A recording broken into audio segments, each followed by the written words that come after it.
Om Sri Lakshmi Narsimhaya Namaha, Valmiki Ramayana, Kishkinda Kanda, Chapter 12. Rama pierces the 7 Sala trees. Summary. Rama, to imbue confidence in Sugreeva, hurtles his arrow that penetrates 7 Sala trees and also the subterranean plains of earth and returns into his quiver. Sugreeva, obliging the prowess of Rama, submits himself to Rama, who encourages Sugreeva to challenge Vali for a duel. Accordingly, a duel ensues wherein Vali assaults Sugreeva and chases him off. Battered and belittled, Sugreeva implores upon Rama why he did not come to his rescue.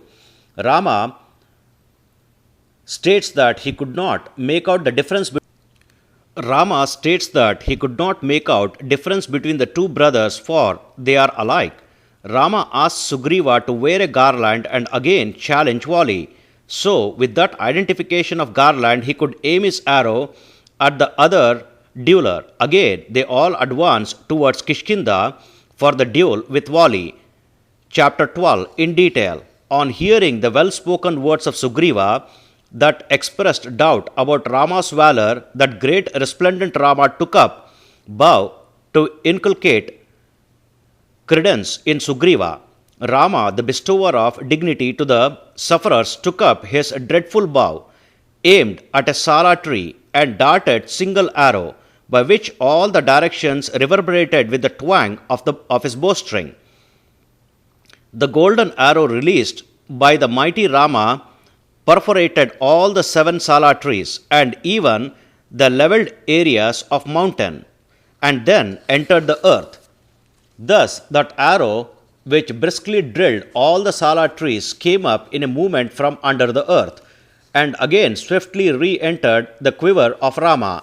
On seeing them, the 7 Sala trees that are profoundly fissured, that best monkey Sugreeva went into a stunning astonishment at the rapidity of Rama's arrow.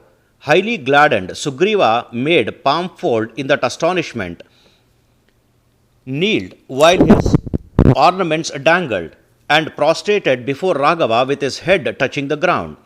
Overjoyed with the deed, Sugreeva said this to that virtue knower, the one who is proficient among all experts of missiles, namely the valorous Rama, who is just in his presence him. You, with your arrows, O best one among men, are capable of eliminating all the gods, including Indra. O Lord, then why to speak of Vali, by whom 7 great Sala trees, a mountain, and also the earth is ripped off with only one arrow? O Kakaushta, who then can stand up to you in the vanguard of war? Today, on gaining a kind-hearted friend like you, who is similar to Indra and rain god, who accords favor on their own, my distress is gone and my joy is heightened. O Rama, today itself you eliminate that enemy of mine in a brother's semblance for my happiness, for which I join my palms in supplication. Thus Sugreeva requested Rama.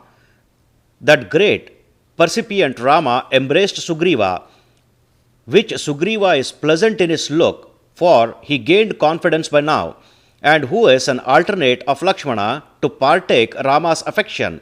And then Rama said these words to such a Sugreeva in reply. Let us quickly go from here to Kishkindha. O Sugreeva, you move in advance, and on going there you invite that Vali, one redolent of your brotherhood. So said Rama to Sugreeva. They, all on quickly going to Kishkindha, the city of Vali, hedged themselves in the thickets of forest trees and waited. Sugreeva firmly tightened his girdle cloth for the duel and shouted for the purpose of inviting Vali for a duel, and his rapidity in shouting appeared as though to crack the sky.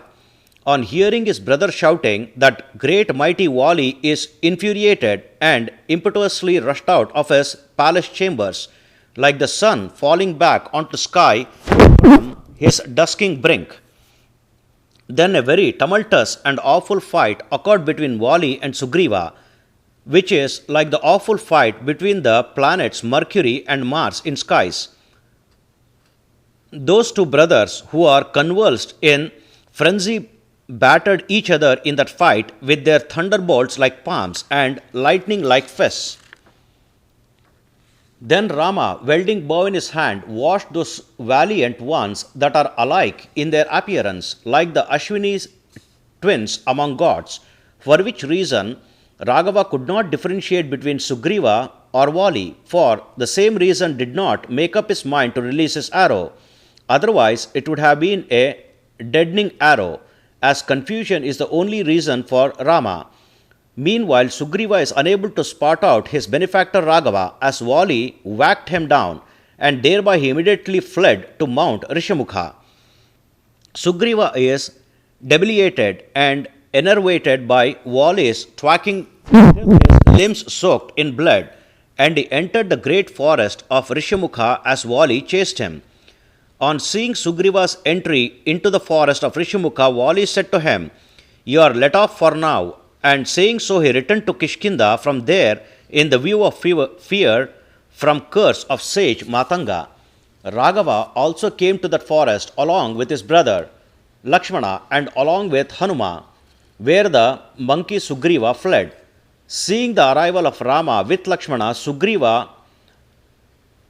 ashamedly turned his eyes down to the earth and piteously spoke this without eyeing Rama. "Showing your dexterity, you encouraged me to invite Vali for fight, but you got me battered by my enemy. What is this done by you? You should have truly made it known at the time only, O Raghava, that you will not kill Vali. Then I would not have come here to Kishkindha."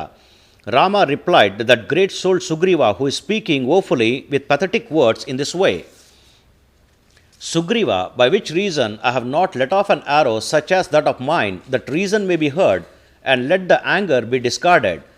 By ornamentation, attire, physicality, and movements, you and Vali look alike. By your voice, bodily glows also thus in your looking, also in bravery and in speech. O monkey, I could not mark any difference. Thereby, O great monkey, I have not released this great speeded and enemy-annihilating arrow of mine, as I was confused in the similarity of your personalities. I was ambiguous by your similarities. As such, I have not released this ghastly and life-taking arrow.